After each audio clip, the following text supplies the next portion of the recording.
In today's episode, I'm going to teach you how to manage your money, which is so important. So if you're interested in money management, well, stay tuned and watch.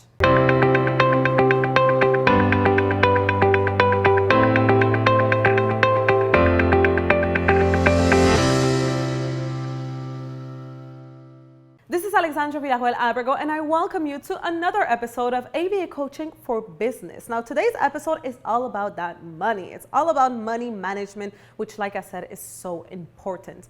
A lot of people make the big mistake of saying, well, you know what? I don't want to learn about money management until I make the amount of money that I want to make. Until I make my first million or my first six figures, that's when I'm really going to start learning about how to manage money. But for now, I don't need to learn.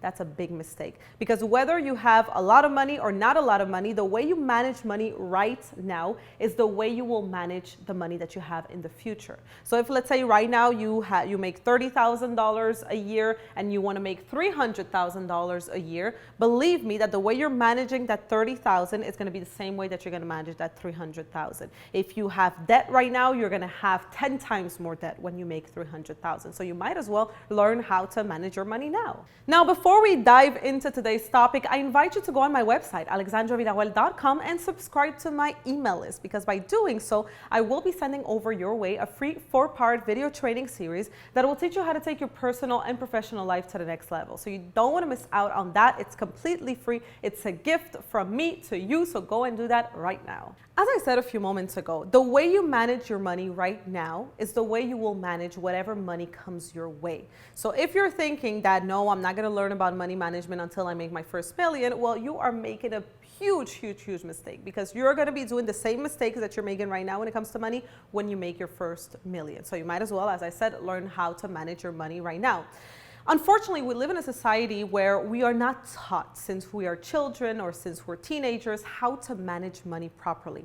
Here's what we are taught, whether it be in a concrete way by our parents or teachers or whatever, by society, or even in a kind of like subconscious way. We are taught that money simply has one job, one single job, which is to be spent. That when you have money, you spend it. You have more money, it's to spend it. But that is the mentality of poor people. So people who don't have a lot of money, who live in a lot of debt, that's how they think. They think, I'm going to get a job. I'm going to mostly go to school and get a job, and then I'm going to be making money to pay off my debt and to spend it. So anything that comes in is going to come out. Everything that comes in is going to come out.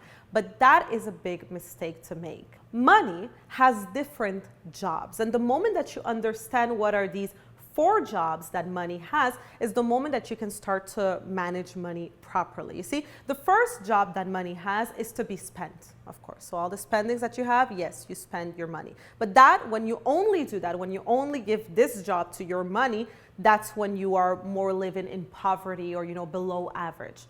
Then there's people who are more in the middle class. People who are more in the middle class, they think that money has only 2 jobs. They think that money is to be spent and to be saved.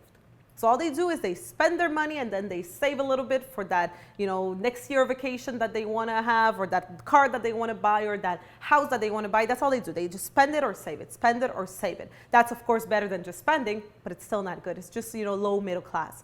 Then maybe a little higher than middle class, we have people who think that money has 3 jobs. They think that money, you spend it, then money you save it, and then money you invest it, which is very good. So, of course, you need to also invest your money. However, people who are really at the top, the people who are the wealthiest in the world, they understand that money has 4 jobs in reality: to be spent, to be saved, to be invested, and to be donated. That's when people understand that money is currency, money is an energy, and the more generous you are, the more you give, the more you get back. So ask yourself, your money, the money that you earn right now, what jobs have you assigned to it? Have you been spending it? Have you been also saving it, maybe investing it, maybe donating it? And if you haven't done all these 4, well, it's time to start. And here is what I usually do with my coaching clients one-on-one when we go into the topic of money. The first exercise that I have them do as a homework is always to create their present budget and their ideal future budget. What that is that I tell my client, okay, so I want you to, throughout this week before our next session, I want you to go through all of your spendings. all of the spendings that you have every month, without exception, even the little things, even that coffee, $5 Starbucks coffee that you go and buy, all of the spendings, and make a list of all of them, put them in categories and have that budget, right, of exactly what it is that you spend on a monthly basis. Then I also tell them to create what I like to call the ideal future budget. So I tell them, okay, so if let's say in 5 years from now, you've reached all of your goals, you are financially independent, you have all of the things you ever wished for, what would your budget look like? Where would you be spending your money? How much would be your car payments or your mortgage payments? How much would be your budget for traveling every month? Write on a piece of paper all of the ideal spendings that you would have if you would live in abundance, prosperity, if there was no financial limits to what you can do in life. So, throughout the week, they take the time to do that. They do their present moment budget as well as their ideal future budget. Then on the next session, that's when I explain to them what they can do now with this budget. Because it's one thing to know what you spend, but that's, again, just one of the jobs that your money should have. But now you need to understand the whole of it. So here is what I want you to actually do right now. Grab a piece of paper and grab a pen, and I want you to, on the piece of paper, draw a circle, just like a round circle, okay? This circle represents how much you make, represents, the income that comes into your life, the financial money, the financial income that you earn, basically, that you make. Now, half of this circle, 50% of it, should be your expenses, your fixed expenses, right? So everything that you spend on every month. So basically, that budget that you created, right? That budget should be in that 50%. Now, there's the other half. Right? So there's that other 50%. Now this other 50% is divided in 3 parts. One of them represents 20% and the other 2 represent both 15% each, should I say. So the 20%, that is your extra expenses.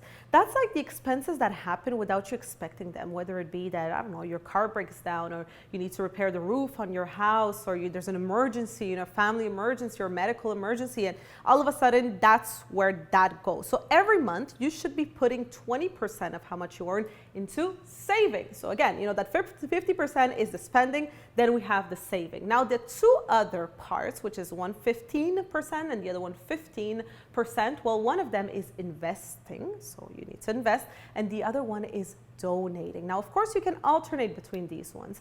At some point, maybe you could cut on your expenses and have more of the investment, which would be great. But you need to understand in this circle that money goes into 4 different things, right? Into spending, into saving, into investing, and into donating.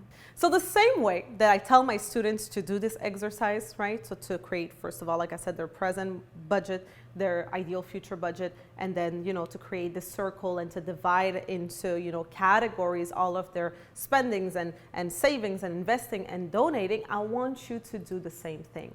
And the reason why this is very powerful is because if you realize that your spendings, right, your budget, every month you spend, let's say, $3,000 a month in spendings, but then you realize that your income is $3,000 a month, there's a problem. Because now that means that your money is just doing one job. It's not saving, it's not investing, it's not donating, it's just spending. It's just being spent, right? It's just coming out and being spent. So that means that there's 2 solutions for you at that point. It's either you have to increase your income, so you need to make $6,000 a month if you want to continue with spending $3,000, so that you have another $3,000 to go into the 20% and 15% and 15%, or you're going to have to cut back on your spendings. As simple as that. You're really going to have to do one of the 2. It's either you cut back on the spendings and you cut your budget in half, or you try to find ways to increase your monthly income, whether it be by starting a new business, selling things. You try to see how you can actually do that, but it's going to be very important for you to understand that you can't have your money do just one thing for you. You have to have your money work in different ways for you so that you can be financially independent and financially stable. Very often in the world of entrepreneurship and business, we talk about how to make money, but I really wanted to make this video because I think that it's also important to understand how to keep money, right? So it's a good thing to make money, but what if you never keep it and it just keeps on coming out and out and out and out, then that's a problem. So I hope that this episode helped you. I hope it served you. I hope it's going to make you understand money a little more. If you did like it, don't forget to like it. Don't forget to share it with all of your friends. friends. And in the comment section below, let me know what is the results of the exercise. You know, what have you noticed? Do you need to make more money? Do you need to cut back on spendings? Are you really in the percentages? Are you already doing all of this right? Let me know. I would love to hear from you. I would love to read from you. Also, don't forget to subscribe if you haven't done so yet. And of course, to subscribe to my email list. So don't forget to go on alexandravillarroel.com as soon as you can. So that is it for today, and I will see you very soon.